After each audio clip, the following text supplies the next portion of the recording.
Olá, bem-vindos. Se você conhece a figura do Capitão do Mato, o Capitão do Mato é aquele que geralmente, quase que em geral, é o filho do próprio Senhor de Engenho, que estuprava uma escrava, nascia um mestiço ali, né, um homem pardo dentro daquela comunidade, e ele dá uma casa, dá um cavalo para andar, dá algumas vantagens, deixa constituir uma família. Em troca disso ele vai subjugar, escotear e entregar os seus irmãos negros, enfim, em troca de uma vantagem.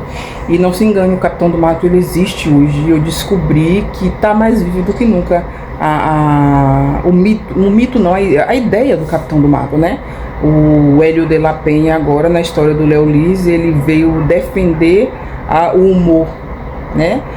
Quer dizer, um homem negro que deveria estar fortalecendo a sua comunidade negra nesse momento, que está passando por essa questão de crime. Ele foi defender, dizendo que era para defender o humor. Agora, um humor ácido, como ele faz, não só com a comunidade negra, mas com o grupo LGBT, com gordofobia, com as questões de crianças especiais com hidrocefalia. Diz que na cidade que tem um bebê com hidrocefalia, ninguém precisa se preocupar com a água, porque a água está na cabeça da criança. Então as mães com bebês com hidrocefalia que passam tanta dificuldade, que às vezes só tem um salário mínimo, às vezes não consegue ajuda do governo e passa por anos de dificuldade. Então é um homem que realmente, sem escrúpulo, em nome do humor, porque não é liberdade de expressão, mas a partir do momento que você começa a diminuir, quando você começa a cometer um crime, que foi o caso dos negros, e diminuir a dor, né? Da pessoa que está, do homossexual, a dor da mãe e da própria criança com hidrocefalia, ou o caso que ele disse, eu tenho que abusar sexualmente o meu próprio filho, porque ele vai falar para quem? O pai? Então, quer dizer, considera comum fazer piada com crianças abusadas sexualmente, que é uma dor para a criança a vida inteira, que é uma dor também para a família quando uma criança é abusada sexualmente. E no caso de Hélio de la Penha, ele veio fazer um desserviço para a comunidade negra, defendendo essa situação. Mas Capitão do Mato existe desde o tempo da escravidão, né? Quando fomos escravizados, já tinha o Capitão do Mato, que é quem prestava esse desserviço. Hassum também defendeu. Eu não esperava um homem branco que vai defender os seus, né? A branquitude é essa manutenção de privilégio entre si, né? Entre eles. E Porchat, mas Porchat, por uma razão ou por outra, se retratou, tá certo? Não sei por que motivo, mas ele se retratou, porque ele tem tantas pautas que ele debate no programa dele, e aí ele se retratou. Ele falou que no momento ele não pensou direito, pelo menos ele se retratou sendo um homem branco. É triste ver um homem negro se vender a esse ponto.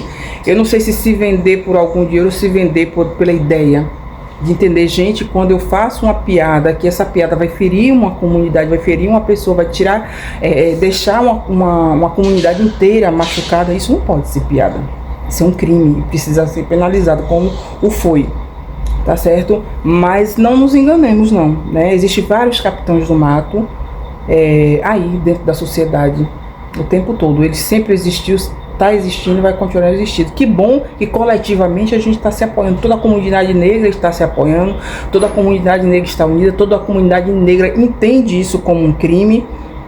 E essa pessoa que não está entendendo isso como um crime realmente não faz parte da nossa...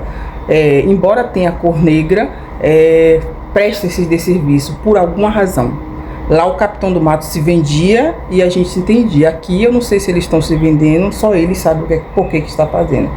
Está dizendo que é em nome de um coletivo comum, que são humoristas, mas enfim, né? Vamos pensar, vamos raciocinar. Independente do humor, do trabalho, uma pessoa que se reconhece dentro da comunidade negra, que se entende como negro, eu não vou olhar para a minha profissão, eu vou olhar coletivamente para os meus antepassados, para a minha história, fazer esse gesto de Sankofa, que é olhar para trás e entender que a escravidão foi um crime. Nós não somos escravos de forma ontológica, como se a gente nascesse escravo. Nós fomos escravizados, pessoas morreram, tem sangue de negros e indígenas nesse chão, para que essa branquitude que domina esse país, que está no lugar de poder, que está no lugar de tomada de decisões, enquanto a população negra está na base da pirâmide social, subserviente o tempo todo essa branquitude, passando por dificuldades imensas por conta da escravidão, e ainda eu faço piada, né? Então a cada 23 minutos morre um menino negro no Brasil,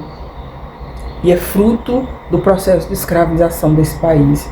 E eu entendo, e eu como uma pessoa negra não vou olhar isso com um olhar crítico. Eu vou defender um homem branco que tem uma comunidade branca que é privilegiado o tempo todo, porque toda a sociedade branca, ainda que pobre, é privilegiada em algum grau. E a minha comunidade negra sofre tudo isso, sofre feminicídio das mulheres, existe o feminicídio da mulher, a solidão da mulher negra, existe jovens morrendo pelo abraço, a mão armada do Estado. E quem comanda esse Estado se não for esse grupo branco? E eu defendo essa branquitude. Então, faça um olhar crítico com essa decisão. E o nome é Hélio de la Penha. Bom dia, gente.